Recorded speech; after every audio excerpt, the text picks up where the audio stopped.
Hello students and welcome back to another video of the subject advertising and marketing research for the students of TYBAMMC advertising field. This is a semester 5 subject and we have completed many topics up till now which related to what is the basics of research, what is collecting of data. Then we had studied research methodology, how to frame a question, basic literature review. So we had conducted a lecture on literature review, but today we'll be talking about literature review in a bit detail because it is a very important topic for the exam point of view, because it is going to come. Okay, it will come, it every time comes. This is a very important topic as far as your TY board exams are concerned. Okay, so in detail we'll be talking about literature review in research. What exactly is literature review and why is it important in conducting a research?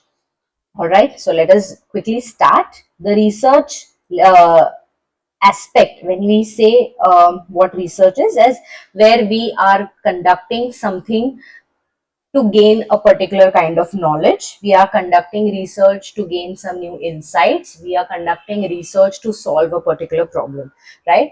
So when we do research of our own, we are going to understand the literature review part. As the literature suggests, the name suggests, actually finding out what kind of content is available in the market. Whatever topic you are researching, whatever problem you need to solve, okay, जैसे for example अगर आपको कोई question है तो आप, आदत है हमें आजकल, तो हम लोग मेटा पे जाते हैं, चैट जीपीटी पे जाते हैं, तुरंत we try to search our question on Google और on ChatGPT and we get an answer. What we are doing is we are kind of studying the literature. That means we are studying available information. If I want to do some research, what I'll do is I'll first go to search engines, sources. Okay, I might go to a book, I might read a report on it, I might go to some websites, study that part. Okay, कि क्या क्या research उस पे हुआ है या क्या कहना है बाकी लोगों का इस टॉपिक पे. तो हम लोग यहाँ पे इस प्रोसेस को क्या कहेंगे? लिटरेचर रिव्यू करना. एग्जिस्टिंग नॉलेज को रिव्यू करना ही लिटरेचर रिव्यू कहा जाता है रिसर्च में. Okay, let's go step by step. A literature review is a systematic ethic and critical analysis of scholarly publications, books and other sources. Why scholarly? Because experts have written books on it, experts have published some articles on it. Okay, that is why scholarly. And other sources relevant to a specific research topic. जो research topic आपका है या जिस चीज पे आप research करना चाहते हो, उसके ऊपर existing knowledge क्या है मार्केट में, उसको स्टडी करना. ओके, सिस्टमैटिकली स्टडी करना, क्रिटिकल एनालिसिस करना उसका. It provides a comprehensive overview of existing knowledge. Already जो एग्जिस्टिंग नॉलेज है, मतलब मेरे को कोई प्रॉब्लम है या मेरे को एक प्रॉब्लम रियलाइज हो रही है जिसपे मुझे रिसर्च करना है, तो उस पर ऑलरेडी लोगों ने रिसर्च किया होगा, या बाकी एक्सपर्ट्स का क्या कहना है, स्कॉलर्स का क्या कहना है. Okay, and identifying the key concepts, theories and findings. और वो स्टडी करके उसमें से थ्योरीज और फाइंडिंग्स को निकालना. ठीक है, कि भाई ये XYZ स्कॉलर है, इन्होंने इस पे क्या बोला है, उसकी फाइंडिंग्स लिखना. उन्होंने कुछ थ्योरीज बनाई है क्या, तो वो लिखना. कुछ नए कॉन्सेप्ट्स जो हमें पता नहीं थे वो हमें पता चले हैं क्या, तो वो लिखना. Basically this is called as literature review. Okay, purpose and importance क्यों करना है literature review? Purpose and importance of literature review: establishing a context, provides a foundation for your research by outlining existing knowledge and identifying the gaps. Already आपके पास एक चीज के ऊपर knowledge है, आपको एक रिसर्च करना है, that means you have some background of that particular topic, right? That means you are creating a existing knowledge and उसका एक फाउंडेशन आपके पास ऑलरेडी है.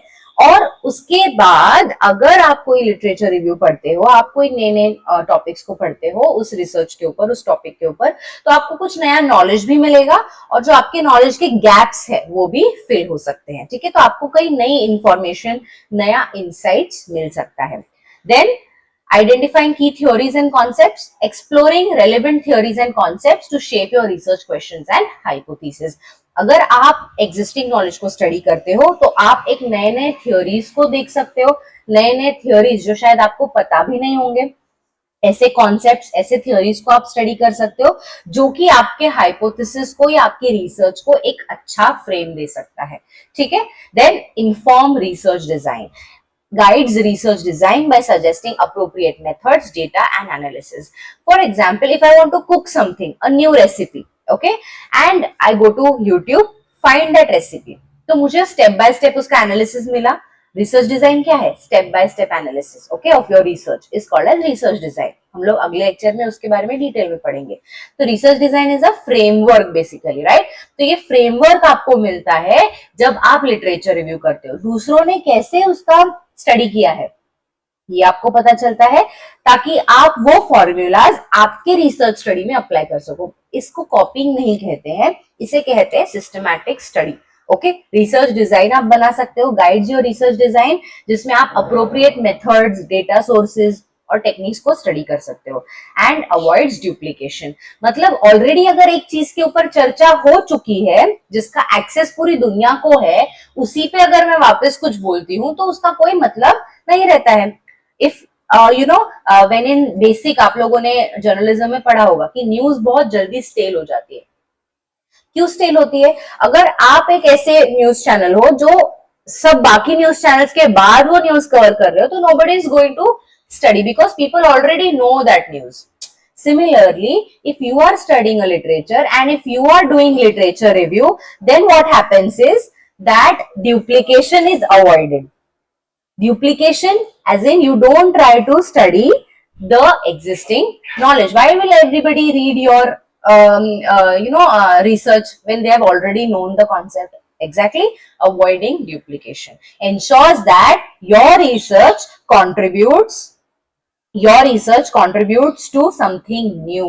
Whatever you are researching, you have to give some new insights जो शायद किसी ने पहले नहीं बोले होंगे, right? Ensures that your research contributes something new and valuable to the existing body of knowledge. Already literature review में already बहुत सारा knowledge दिया गया है आपके टॉपिक पे, आपको उसको स्टडी करना है और कुछ नए insights लोगों को देने हैं, ठीक है, जिससे कि डुप्लीकेशन नहीं होगा, कॉपिंग नहीं होगा, okay.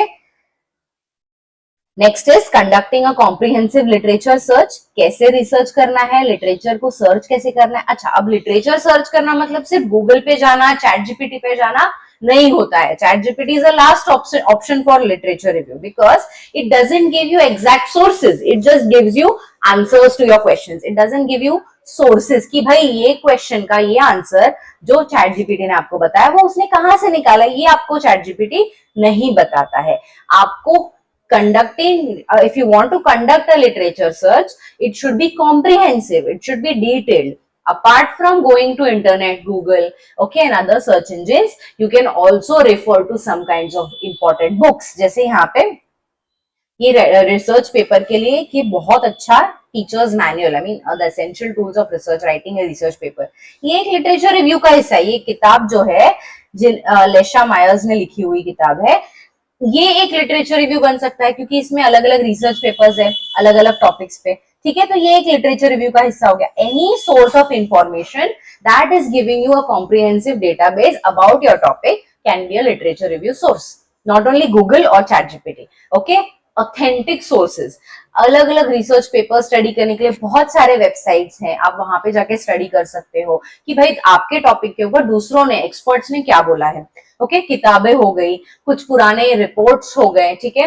Any kinds of books, any kinds of magazines, any kinds of reports, any kinds of websites, all these are your literature review sources. So defining your research topic, clearly articulating the scope and boundaries of your research, identifying relevant database, आपके research के लिए, आपके topic के लिए कौन से relevant sources हैं। अगर आपका टॉपिक ऐसा है जिसपे काफी किताबें लिखी हुई हैं, तो आपका रिसोर्स क्या हो सकता है, बुक्स हो सकती हैं, ठीक है। If you feel that your topic is of very latest hot topic है अगर आपका, तो आपके सोर्सेज कहाँ हो सकते हैं? इंटरनेट पे, social media can also be a part of your literature review. Okay, then developing search strategies, अच्छे कीवर्ड्स यूज करना, ठीक है, फिल्टर्स यूज करना जो कि आपके रिसर्च को और बेहतर बना सकते हैं, and recording and organising the references, keeping track of your sources. जैसे मैंने बोला कि अगर आप चैट जीपीटी पे कोई क्वेश्चन डालते हो तो उसका आपका आंसर मिल जाएगा, बहुत अच्छी तरीके से वो आपको आंसर दे देगा, बट वो आपको ये नहीं बताएगा कि उसका सोर्स क्या है. शायद आप अगर आप उसको पूछो कि please give me the source of this question answer, then he might give you the source, but otherwise recording and organizing the literature review source is very important so that you can use it in your report writing. Okay, so आपने जो research किया है, जो literature study किया है, वो आपको कहां से आया है, कौन से सोर्स से आया है, वो पता होना जरूरी है. Okay, evaluating and synthesising the literature, reliability and validity होनी चाहिए. ऐसा नहीं है कि मेरा टॉपिक कुछ और है बट मुझे लिटरेचर रिव्यू करना है तो मैं कोई भी और एक्स्ट्रा जेड दूसरे टॉपिक का, जिसके मेरे टॉपिक से कोई लेना देना नहीं है, उस टॉपिक से मैं जाके रिसर्च करूं, तो ये नहीं होता है. आपका जो टॉपिक है उसके अकॉर्डिंग ही आपको लिटरेचर रिव्यू करना है, उसी से मिलते जुलते टॉपिक्स पे आपको स्टडी करना है कि भाई दूसरों ने उस पर क्या बोला है, कुछ नए थ्योरीज निकाले हैं क्या, कोई नए कॉन्सेप्ट्स हैं क्या, but the literature review should be exactly similar to your personal research topic. ठीक है, तो आपका टॉपिक रिलायबल होना चाहिए, भरोसेमंद होना चाहिए, और उसकी वैलिडिटी होनी चाहिए. अक्सर कहा जाता है लिटरेचर रिव्यू बहुत पुराना नहीं होना चाहिए. Your literature review should B not less than 5 years, not maximum 7 to 8 years के पुराने रिसर्च आप उस पर स्टडी कर सकते हो. After 10 years many changes happen, technology में चेंज आता है, स्टडीज में चेंज आता है, तो पुराने पुराने थियोरीज को यहाँ पे यूटिलाइज करना, there are chances that it doesn't find any validity. So it is important that your literature review should be not less than 5 years. 5 years, 7 years, इतना गैप होना सही है कि 7 साल पहले पुराने स्टडी किए, ठीक है, 5 साल पहले कुछ रिपोर्ट्स पढ़े, वेरी गुड. 2 years, 1 year, ये तो बहुत ही रिसेंट स्टडी हुआ, तो आप वो यूज कर सकते हो. तो रिलायबिलिटी एंड वैलिडिटी होनी चाहिए. Accessing the credibility of sources, considering their authors, methodologies and findings. कौन authors है जिन्होंने ये research लिखा है? Are they authentic authors? Okay, कोई fake information तो हम नहीं डाल रहे हैं. Okay, ये सब चीजें हमने क्या करनी है? Research करनी है. Then relevance for your research. Determine in whether sources directly address your research question and contribute to your understanding. It is important that your sources address your research question. मैंने जैसे कहा कि आप रिसर्च कुछ और कर रहे हो, लिटरेचर रिव्यू किसी और का डाला है, तो ये नहीं चलता है. It should be very much relevant to your topic. And then there is critical analysis, identifying the strengths and weakness of the literature, exploring different perspectives and potential biases.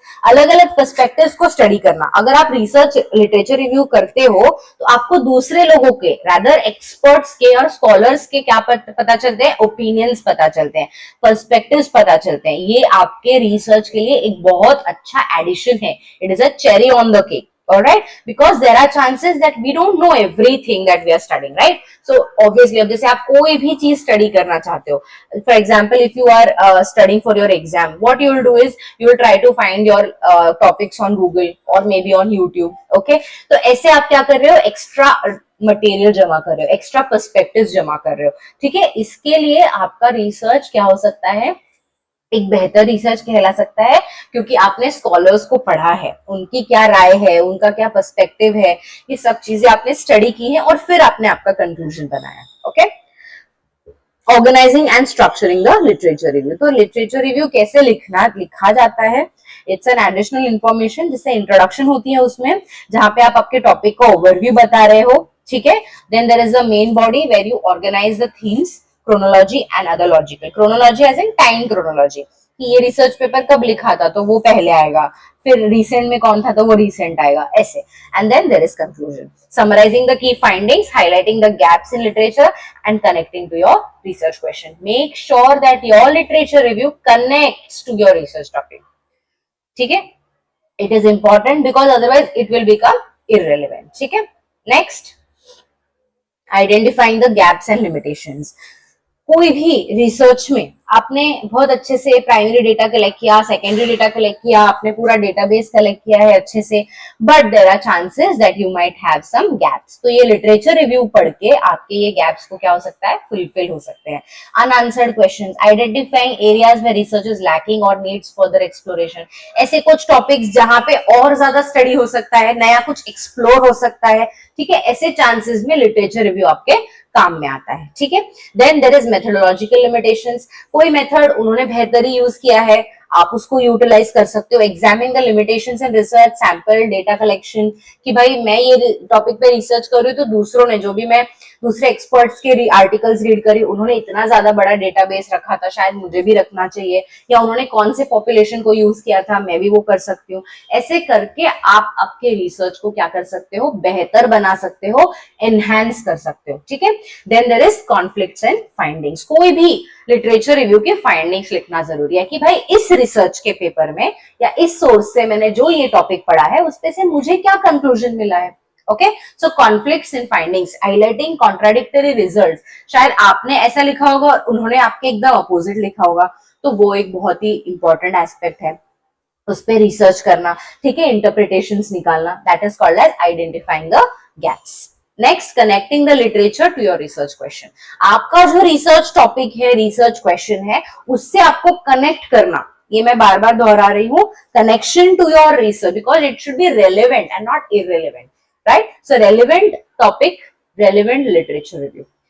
पता चला आप रिसर्च कर रहे हो ए पे और आपको आंसर आया जेड पे, तो ऐसा नहीं होना चाहिए। So it should have some kind of relevance, ठीक है, जिसमें लिटरेचर के findings, theories, gaps and limitations, okay, उसके बाद एग्जिस्टिंग मेथोडोलॉजीज, क्वेश्चन, फ्रेमवर्क, ये सारी चीजें आती है।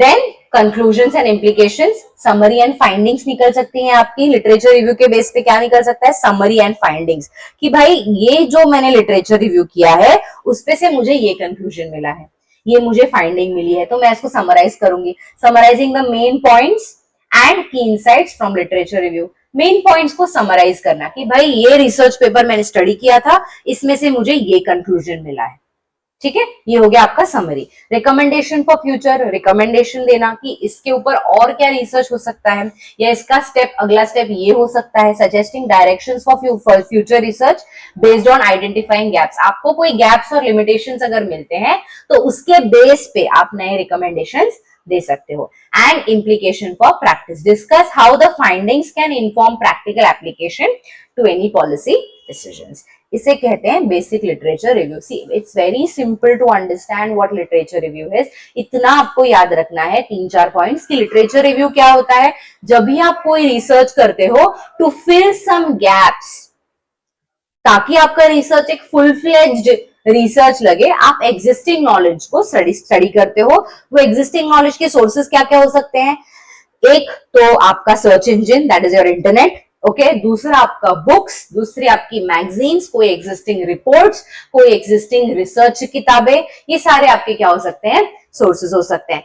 फोर्थ इंपॉर्टेंट पॉइंट क्या है, जहां पे आपको लिटरेचर रिव्यू स्टडी करते वक्त हमेशा ये याद रखना है कि आपको उसका रेलेवेंस देखना है, आपके रिसर्च क्वेश्चन से वो लिटरेचर रिव्यू मैच करना चाहिए। एंड सबसे इंपॉर्टेंट चीज है कि आपको उसको कंक्लूड करना है, समरी देना है, रिकमेंडेशन देना है, ठीक है, जिससे कि आपका रिसर्च आगे और कोई और स्टडी कर सके, ठीक है। That's it for this lecture. This was a comprehensive lecture for literature review part. Okay, it is a very important question for your exam point of view. ध्यान से स्टडी करिएगा, अच्छे से इसके points निकालिएगा। Until then, we'll meet in the next lecture. Thank you so much. Thank you.